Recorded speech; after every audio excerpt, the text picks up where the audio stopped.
اب جو حدیث بتانے لگا ہوں اس کو سوچو بھی تو سمجھ میں نہیں آئے گی۔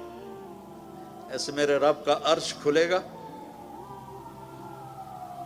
اور اللہ مسکراتا ہوا اپنے خوبصورت چہرے کے ساتھ سامنے آئے گا اور کہے گا سلام قولا من رب الرحیم، میرے بندے بندیو آج تمہارا رب تمہیں سلام پیش کرتا ہے، تمہارا رب تمہیں سلام پیش کرتا ہے۔ تو پوچھے گا اللہ حل رضیتم، خوش ہو؟ کہیں گے یا اللہ موجاں لگ گئی ہیں، بڑے خوش ہیں۔ تو اللہ کہے گا کچھ مانگو، کہیں گے راضی ہو جا۔ وہ کہے گا راضی ہوں تو یہاں بٹھایا نہیں تو تھے نا تنوں کھلے مار رہے ہوں دوزخ وچ، میں راضی ہوں کچھ مانگو۔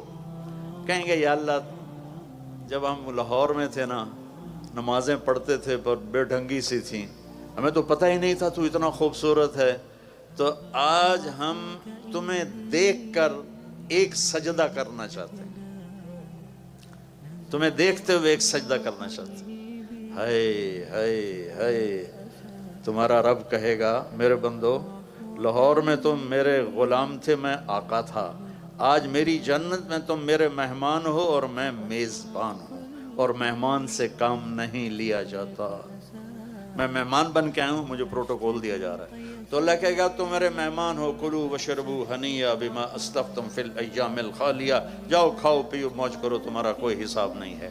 میرے بچوں ایک زندگی آگے آ رہی ہے، اس کی تیاری کرو، 5 وقت نماز پڑھو، میری طرح بسم اللہ سے کتاب نہ کھولو بلکہ واقعی کتاب کھولو، اور اللہ تعالیٰ آپ کٹھے لڑکے لڑکیاں پڑھتے ہیں، اپنی نظروں کی حفاظت کرنا سیکھو اور ایک حد اپنے درمیان قائم رکھو، اور جو اللہ نے ایک تعلق بنایا ہے شرعاً نکاح کا اپنے والدین کی مرضی کے ساتھ، ان کی دعائیں لے کر یہ قدم اٹھاؤ۔ ایسے دلیر نہ ہو جاؤ کہ بس میری پسند ہے میں نے شادی کرنی ہے، نہیں تو میں کورٹ میرج کر لوں گا۔ بے برکت ہوتی ہیں وہ زندگیاں جن کے ساتھ ماں باپ کی دعائیں نہیں ہوتی، ناکام ہوتی ہیں وہ زندگیاں جو ماں باپ کی دعا نہیں لے سکتے۔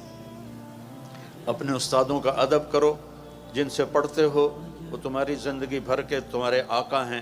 حضرت مولا علی کا فرمان ہے کہ جو مجھے ایک حرف پڑھا دے میں اس کا غلام ہوں، جہاں چاہے بیچ دے، جہاں چاہے بیچ دے۔ اور یہ تبلیغ کا خوبصورت کام ہے۔ میری بسم اللہ یہاں سے ہوئی تھی، آپ کو بھی کہتا ہوں کہ 3 دن صرف جایا کرو جماعت، زیادہ نہیں۔ لانگ ویکنڈ آ جائے 3 دن، آج کل تو ویسے ہی 3 دن پڑھائی ہے، 3 دن بند ہے، ایسی تو آپ لوگ 3 دن جماعت میں جایا کرو۔ جو نمازیں قضا ہوگی اس پہ توبہ کر لو، اور آج کے بعد یا اللہ نہیں چھوڑوں گا، اور پڑھنا شروع کر دو۔ اللہ تعالیٰ کوئی باریک حساب تو لیتا نہیں، اگر وہ باریک حساب لے پھر تو کوئی بھی